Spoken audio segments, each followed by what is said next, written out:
Hey, what's going on, you guys? Thanks for listening to my podcast and welcome back. I'm your host, Coach Adamir, and today I wanted to talk about the importance of cooking your own meals. Now, I know what you're probably thinking right now. Adamir, I don't have time to cook, and it's much easier and faster to order in or pick up from one of those healthy places. So I'm pretty much getting the same benefits, right? Nope. Listen, not all healthy restaurants are completely good or completely bad. Okay, each one has different benefits, and I'm not saying you can't have it every once in a while. What I am saying is that restaurants don't always have your best interests at heart.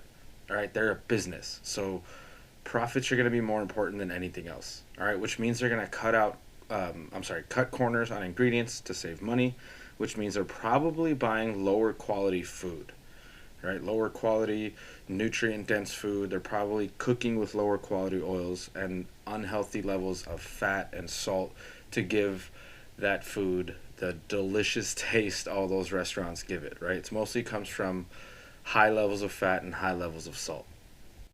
All right, so why is it important to cook your own meals? I'm going to go over five of the most important reasons why cooking at home is better than ordering in or eating out at restaurants. First, cooking at home contributes to healthier diets. All right, there was a study published in the American Journal of Preventive Medicine, and it found that people scored better on the healthy eating index when they cooked at home. So the study looked at a week's worth of cooking and eating habits of about 400 adults. And what they found was that those people that cooked 3 times a week, they scored an average of 67 on the healthy eating index. So we'll say a D plus. And those who cooked 6 times a week, their score was 74. So a little higher. Still doesn't seem like a big difference, but when you get to a score of 80, 81 or higher, that's going to indicate a good diet.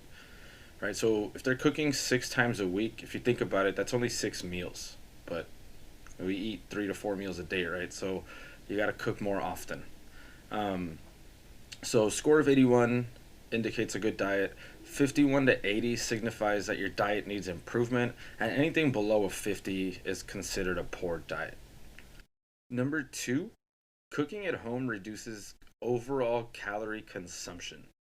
All right, people who frequently fix meals at home consume fewer carbohydrates, less sugar, and less fat than those who don't.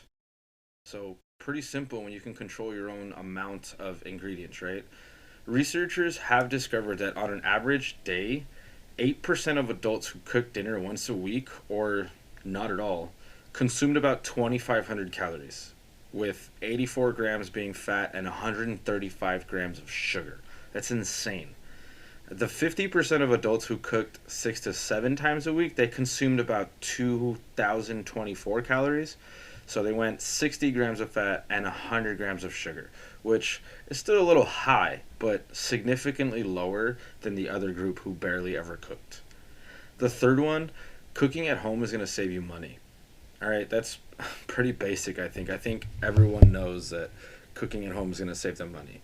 There was an experiment in 2013 by the Boston Globe, and it found that a home prepared meal for 2 people cost $11.84. Now, this is 2013. It's 9 years ago. Probably a little higher than that, but you get the idea. The same meal at a restaurant for 2 people will be about $23.84. So almost double when you go out to eat for 2 people. All right, so you're saving 50% every time you stay home, cook at home, eat at home. All right, and if you have a family, for a family of 4, a home cooked chicken meal costs roughly $32 or less, while a takeout meal with the same ingredients, the same exact meal, was about $47. So $15 to $20 more on average for the same freaking meal. Just cook at home. And dining out. So if you even went to go eat at a restaurant, the same meal was more than $50 because you got to include gratuity at that point, right? So save some money, you guys. Cook at home. Um, this is interesting, actually. From 2014 to 2015, the amount of money that Americans spent on food at home went up by 1.1%. Meanwhile, during that same time frame, the amount of money Americans spent on dining out went up by almost 8%. That's crazy, yo. In 1 year, people started eating out more than they cooked at home. We've lost the art of cooking. That sucks. Let's bring it back, please. I really think all of us will benefit so much more from relearning how to cook our food.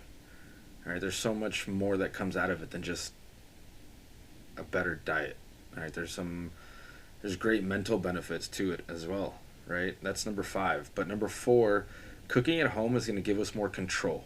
All right, when you fix meals at home, you have more control over your salt, fat, and your portion sizes. And we all know that when we go to a restaurant or we order food, portions are huge, right? We typically can't finish it. So if you do order out, general rule of thumb, ask for a to-go box right away if you're eating out. Put half the meal in there, box it up, eat the rest, and then you have some food for later. Portions are huge, you guys. Most portion sizes at restaurants are just way too big for most of us. All right. And on top of that, you can't always choose your ingredients, right? We can't really be nitpicky when we go out. It's a menu. They may substitute a couple things, but for the most part, it's pretty set on what they have is what you get. Okay? And the thing about it giving us more control is that when you eat at home, when you make your own meals, it's going to be particularly helpful if you're trying to lose weight, if you have food allergies, or if you have specific diet preferences, whether it be for medical reasons or just personal preference. You have much more control, and you don't worry about whether the restaurant is saying one thing and then just giving you another thing because it's much easier. So if you are going to start cooking at home, if you think it's a good idea for you, which again I think it is, then to make it simple for you, to make it easier, first invest in some Tupperware and some containers that you can store the extra food so that you have it for the next day. All right, the thing about planning your meals is that you need to have containers to store the food. If you don't have those, it's probably going to go bad, or you'll probably eat it all in one day, and that's just counterproductive to what we're trying to accomplish. The other thing you're going to want to do is invest in a slow cooker. Those are great for like stews and chilies and soups, beans, rice, stuff like that, because it makes it much easier to cook a meal. You literally just set it and forget it. I think that was the actual like tagline when they were promoting crockpots. Set it, forget it. You can put in a recipe in it, set it at nighttime before you go to bed, and in the morning it's ready. So if you think time is an issue, find yourself a slow cooker, and then you don't have an issue with that. All right, it'll cook while you sleep, or it'll cook while you're at work. The other thing you're gonna want to do, get yourself a lunchbox, all right, and pack your lunch every single day. It makes it so much harder to eat out or order in when you already have food. Like today was a perfect example. I was asked if I wanted to get an acai bowl. They were ordering food. You know, you go around, you ask your colleagues, hey, do you want something? I'm ordering. And I did want one. I've been craving one.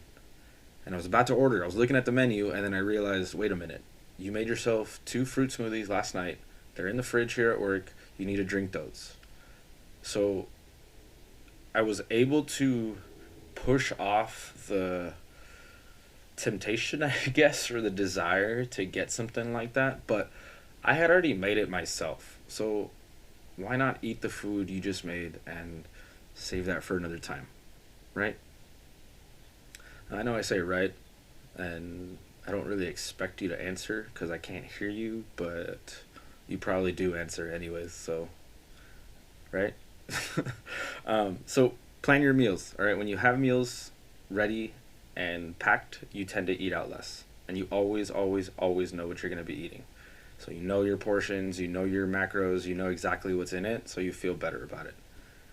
All right, number 5, cooking at home is going to bring you joy. All right, we talked about that mental benefit to it.